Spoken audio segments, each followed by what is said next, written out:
بسم الله الرحمن الرحيم الحمد لله رب العالمين والصلاة والسلام على أشرف المرسلين وعلى آله وصحبه أجمعين أما بعد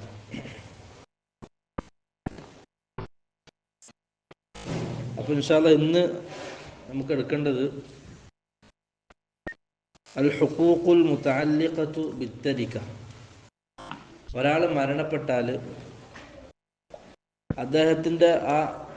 അദ്ദേഹം ബാക്കിയാക്കുന്ന ആ സ്വത്ത് ഏതൊക്കെ രീതിയിലാണ് ഓഹരി വെക്കപ്പെടേണ്ടത്, അതിൻ്റെ ഒരു രീതിയാണ് ഇന്ന് ഇൻഷാല്ലാ വായിക്കാൻ ഉദ്ദേശിക്കുന്നത്. നമ്മൾ ഇന്നലെ വായിച്ചത് മബാദിയിൽ ആശ്രയപ്പെട്ട പ്രധാനപ്പെട്ട കാര്യങ്ങളാണ് അല്ലേ. ഇൽമുൽ ഫറായിദ് എന്താണ്, അത് പഠിച്ചാലുള്ള ഗുണം എന്താണ്, അതിൻ്റെ വാദി ആരാണ്, അതിൻ്റെ ഇസ്തിംദാദ്, അതൊക്കെയാണ് ഇന്നലെ പഠിച്ചത്. ഇന്ന് അൽ ഹുഖൂഖുൽ മുതഅല്ലിഖതു ബിത്തരിക. തരിക്കത്ത് എന്ന് പറഞ്ഞാൽ നമ്മൾ ഇന്നലെ പറഞ്ഞു, മയ്യത്ത് ബാക്കിയാക്കിയ സ്വത്ത്. അപ്പം ആ സ്വത്തുമായി ബന്ധമുള്ള കാര്യങ്ങൾ എന്താണ് ചെയ്യേണ്ടത്, ഒരാൾ മരണപ്പെട്ടാൽ ആ സ്വത്ത് എന്തൊക്കെയാണ് ചെയ്യേണ്ടത്. അത്തരിക്കതു മാ യത്റുകുൽ മയ്യിതു മിൻ അംവാലിൻ. സമ്പത്തിനാൽ മയ്യത്ത് ബാക്കിയാക്കുന്ന കാര്യങ്ങൾക്കാണ് തരിക്കത്ത് എന്ന് പറയാം. ഐനൻ ഔ ദൈനൻ, അത് വസ്തുവായാലും ശരി, അല്ലെങ്കിൽ ആ മയ്യത്തിനുള്ള ദൈനായാലും ശരി. ദൈന് അവൻ്റെ കയ്യിൽ വസ്തുവായിട്ട് ഉണ്ടാവില്ല, അവൻ്റെ ദിമ്മത്തിലാണ് ഉണ്ടാവുക. ഇപ്പോൾ മയ്യത്തൊരാൾക്ക് കടം കൊടുക്കാനുണ്ട്, അല്ലെങ്കിൽ മയ്യത്തിന് കടം കിട്ടാനുണ്ട്. അത് മയ്യത്ത് ദൈനായിട്ട് തന്നെ ബാക്കിയാക്കി പോവാണ്, മയ്യത്തിൻ്റെ ദിമ്മത്തിൽ കിട്ടാനുള്ളതാണ്. അത് അതിന് വസ്തുവായിട്ട് എന്തില്ല, മയ്യത്ത് മരിക്കുന്ന സമയത്ത് മയ്യത്തിൻ്റെ കയ്യിൽ വസ്തുവായിട്ട് ആ സാധനം ഇല്ല, അത് മറ്റാരുടെയോ കയ്യിലാണ്, അവൻ കടം കൊടുത്തതാണ്. അപ്പോൾ അതും എന്താണ്, ഈ തരിക്കത്തിൽപ്പെട്ടതാണ്. കിട്ടേണ്ട കടം കൊടുക്കേണ്ടത് അവൻ്റെ ഹക്കായിട്ട് അല ഔ ദൈനൻ അല ആഖർ, മറ്റൊരാൾക്കുള്ള കടം. ഔ ദിയ്യതൻ അല ഖാതിലിഹി, അല്ലെങ്കിൽ ദിയ്യത്തും തരിക്കത്തിൽപ്പെടുന്നതാണ്. ദിയ്യത്ത് എന്ന് പറഞ്ഞാൽ ഇപ്പോൾ ഒരാളുടെ അടുത്ത ആൾക്കാർ മരണപ്പെട്ടു, അപ്പോൾ കൊല്ലപ്പെട്ടു. അപ്പോൾ കൊല്ലപ്പെട്ടതിനനുസരിച്ച് അവർക്ക് ദിയ്യത്ത് കിട്ടണ്ടേ, നഷ്ടപരിഹാരം കിട്ടണ്ടേ. ആ കിട്ടാനുള്ള നഷ്ടപരിഹാരം ഇദ്ദേഹത്തിൻ്റെ തരിക്കത്തായിട്ട് പരിഗണിക്കപ്പെടും. മനസ്സിലായോ? അപ്പോൾ ഇദ്ദേഹം മരണപ്പെടുന്ന സമയത്ത് അത് അദ്ദേഹത്തിൻ്റെ കയ്യിലില്ലെങ്കിലും ഇദ്ദേഹത്തിന് കിട്ടാനുള്ളതാണ്, അതും അദ്ദേഹത്തിൻ്റെ തരിക്കത്തായിട്ട് പരിഗണിക്കപ്പെടും. ഔ ഷാക്കല ദാലിക്, അല്ലെങ്കിൽ ഇതിനോട് സാദൃശ്യമായ അദ്ദേഹത്തിന് കിട്ടാനുള്ള കാര്യങ്ങൾ ഷാക്കല ദാലിക, അതിനോട് മുഷാക്കലത്തല്ല, അതിനോട് സദൃശ്യമുള്ള കാര്യങ്ങൾ. അൽ ഹുഖൂഖുൽ ഇതാണ് തരിക്കത്ത്. അൽ ഹുഖൂഖുൽ മുതഅല്ലിഖതു ബിത്തരികതി ഖംസത്തുൻ മുറത്തബത്തുൻ. ഒരാൾ മരണപ്പെട്ടാൽ ആ തരിക്കത്തുമായിട്ട് 5 ഹക്കുകളുണ്ട്. ആ 5 ഹക്കുകൾ മുറത്തബാണ്, തർത്തീബായിട്ടാണ്. ആദ്യം ഇന്നതിന് ചെലവഴിക്കണം, പിന്നെ രണ്ടാമത്തതിന്, പിന്നെ മൂന്നാമത്തതിന്. ആ ഓർഡറിലാണ് അത് ഹക്കുകൾ പൂർത്തീകരിക്കേണ്ടത്. അത് മുറത്തബായിട്ട് പറയാൻ കാരണം നമുക്ക് ഓരോന്ന് വായിക്കുമ്പോൾ മനസ്സിലാവും. അൽ ഔവൽ, ഒന്നാമത്തെ ഹക്ക്, മുഅ്നത്തു തജ്ഹീസിൽ മയ്യിത്തി, മയ്യത്തിനെ ഒരുക്കാനുള്ള ചിലവ്. കഫൻ തുണിക്കും ഖബർ കുഴിക്കാനുള്ള ചിലവ്, മയ്യത്ത് കൊണ്ടുപോകാനുള്ള ചിലവ്, അതൊക്കെ നല്ല പൈസ തുക ചിലവ് വരും. ആ പൈസക്ക് എവിടെ നിന്ന് എടുക്കേണ്ടത്? മയ്യത്ത് ബാക്കിയാക്കിയ മയ്യത്തിൻ്റെ സ്വത്തിൽ നിന്നാണ് അത് എടുക്കേണ്ടത്. അപ്പോൾ ആദ്യമായിട്ട് ആ മയ്യത്ത് ഒരാൾ മരണപ്പെട്ടാൽ അദ്ദേഹത്തിൻ്റെ സ്വത്ത് നമ്മൾ എന്തിൻ്റെ പൈസ എടുക്കുക? അദ്ദേഹത്തിൻ്റെ മയ്യത്ത് പരിപാലനത്തിൻ്റെ പൈസ അതിൽ നിന്ന് എടുക്കണം. മുഅ്നത്തു തജ്ഹീസിൽ മയ്യിത്ത്, മുഅ്നത്ത് ചിലവ്. വത്താനി, രണ്ടാമത്തത് അൽ ഹുഖൂഖുൽ മുതഅല്ലിഖതു ബിത്തരിക, തരിക്കത്തുമായി ബന്ധമുള്ള അവൻ്റെ ബാധ്യതകൾ, തരിക്കത്തുമായിട്ട് നേരിട്ട് ബന്ധമുള്ള ബാധ്യതകൾ. ഉദാഹരണം നോക്കോ, കദ്ദുയൂദില്ലദീ ബിറഹ്നിൻ, പണയത്തിന് വെച്ച കടം. ഇദ്ദേഹം കടം വാങ്ങിയിട്ടുണ്ട് ഒരാളത്ത്. ആ കടം വാങ്ങുന്ന സമയത്ത് ഇദ്ദേഹത്തിൻ്റെ ഒരു വസ്തു, എന്തെങ്കിലും ഒരു ഇദ്ദേഹത്തിൻ്റെ ഒരു വിലപിടിപ്പുള്ള വസ്തു ഇദ്ദേഹം പണയത്തിന് വെച്ചിട്ടുണ്ട്. അപ്പോൾ ആ കടം പൈസ തിരിച്ചു കൊടുത്താലേ ഇദ്ദേഹത്തിൻ്റെ ആ വസ്തു പണയത്തിന് വെച്ച റഹിന് വെച്ച വസ്തു തിരിച്ചെടുക്കാൻ കഴിയുള്ളൂ. അത് ആ പണയത്തിന് വെച്ച വസ്തു തരിക്കത്തല്ലേ, അനന്തരാവകാശികൾക്ക് വീതിച്ച് നൽകേണ്ട സാധനമാണ്.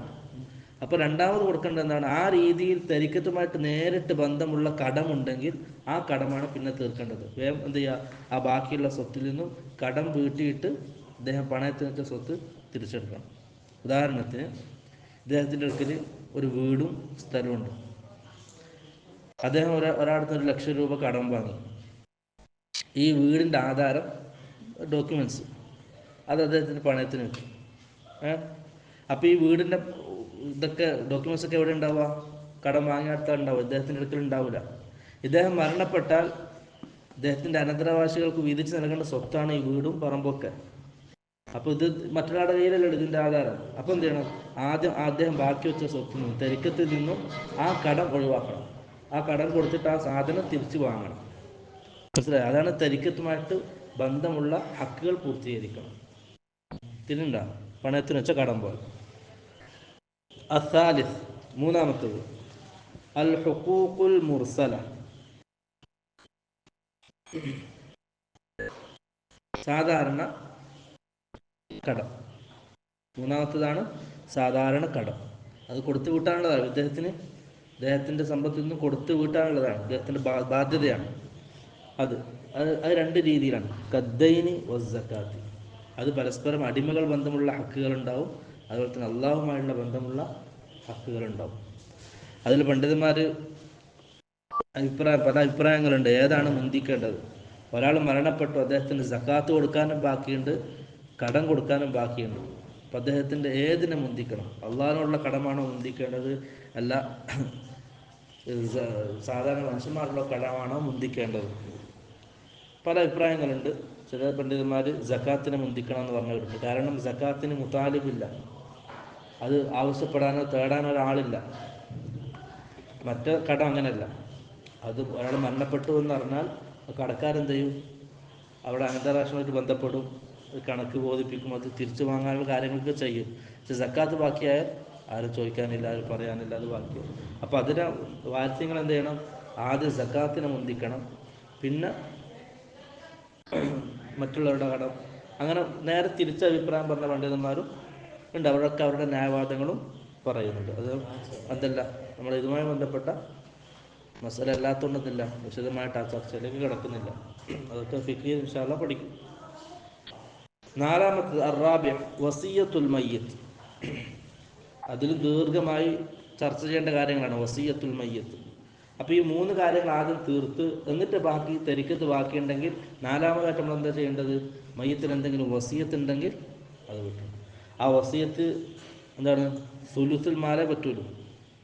വസിയത്ത് ശ്രദ്ധിക്കേണ്ട 2 കാര്യങ്ങൾ. ഒന്ന്, ആ മയ്യത്തിൻ്റെ തരിക്കത്തിൻ്റെ സുലുസ് 3/1 ഒരു ഭാഗം മാത്രമേ എന്ത് ചെയ്യാൻ പറ്റുള്ളൂ? വസിയത്തായിട്ട് നീക്കി വെക്കാൻ പറ്റുള്ളൂ. അതിലധികം വസിയത്ത് ചെയ്തിട്ടുണ്ടെങ്കിൽ 3/1 കൊടുത്താൽ മതി, ബാക്കി കൊടുക്കാൻ നിർബന്ധമില്ല. മയ്യത്ത് മരണപ്പെടുന്ന സമയത്ത് ഇന്ന ആക്കുന്നുണ്ട് വസിയത്ത് ചെയ്യും. വസിയത്ത് നടപ്പാക്കപ്പെടേണ്ടത് എപ്പോഴാണ്? മരണത്തിന് ശേഷം. നമ്മൾ മനഹജ് സാലിക്കിൽ പഠിച്ചതല്ലേ, ഹിബത്ത്, അത്തിയത്ത്, വസിയത്ത്. ഹിബത്തും അത്തിയത്തും ജീവിതകാലത്ത് നടപ്പാക്കേണ്ടതാണ്, വസിയത്ത് മരണശേഷം നടപ്പാക്കപ്പെടുന്നതാണ്. ലാസ്റ്റ് ഭാഗം ബൈഇന്റെ ലാസ്റ്റ് ഭാഗത്ത് പഠിച്ചതാണ്. അപ്പോൾ സുലുത്ത് മാത്രമേ വസിയത്ത് ചെയ്യാൻ പാടുള്ളൂ, അതിലധികം ചെയ്താൽ അത് വീട്ടേണ്ട ആവശ്യമില്ല. രണ്ടാമത്തത് വാരിഥ്യങ്ങൾക്ക് വസിയത്ത് ചെയ്യാൻ അനുവാദം. ലാ വസിയത്ത ലിവാരിഥിൻ. അനന്തരം കിട്ടുന്ന ആൾക്ക് വസിയത്ത് ചെയ്യേണ്ട ആവശ്യമില്ല. ഇസ്ലാമിൽ ആദ്യം വസിയത്തായിരുന്നു, പിന്നെ ഈ ഫറായിദിൻ്റെ മീറാത്തിൻ്റെ ആയത്ത് ഇറങ്ങലോടുകൂടി, സൂറത്ത് നിസായിലെ മീറാത്തിൻ്റെ ആയത്തിൽ ഇറങ്ങലോടുകൂടി അത് മൻസൂഹാക്കപ്പെട്ടു. അതില്ല, ലാ വസിയത്ത ലിവാരിഥിൻ. വാരിഥ്യങ്ങൾക്ക് അനന്തരം കിട്ടുന്ന ആൾക്കാർക്ക് എന്ത് ചെയ്യാൻ പാടില്ല? വസിയത്ത് ചെയ്താൻ പാടില്ല. ഇപ്പോൾ ഒരാൾ മരണപ്പെടുമ്പോൾ അവൻ്റെ 5 മക്കളുണ്ട്, അതിൽ ഏറ്റവും ചെറിയ മോന് വേണ്ടിയിട്ട് വസിയത്ത് ചെയ്യുക, അത് അനുവദിക്കപ്പെടുന്നതല്ല. പക്ഷെ ഇല്ല, എന്താണ്, ആ വാരിഥ്യങ്ങൾ, മറ്റുള്ള വാരിഥ്യങ്ങൾ അനുവാദം നൽകിയാൽ ആ വസിയത്ത് നടപ്പാക്കപ്പെടും. മറ്റുള്ള വാരിഥ്യങ്ങൾ അനുവാദം നൽകിയാൽ, എല്ലാ വാരിഥ്യങ്ങളും ഒരേപോലെ അനുവാദം നൽകിയാൽ വാരിഥിനുള്ള വസിയത്ത് നടപ്പാക്കപ്പെടും. അതും എന്താണ്? സുലുത്ത് മാത്രമേ പറ്റുള്ളൂ, അതിലധികം പറ്റൂല. പക്ഷെ അതൊക്കെ ഫിഖിയിൽ ചർച്ച ചെയ്യേണ്ട വിശദമായ ചർച്ചകളാണ്. അത് ഇവിടെ നമ്മൾ എന്ത് ചെയ്യില്ല, വിശദമായിട്ട് ചർച്ച ചെയ്യൂല.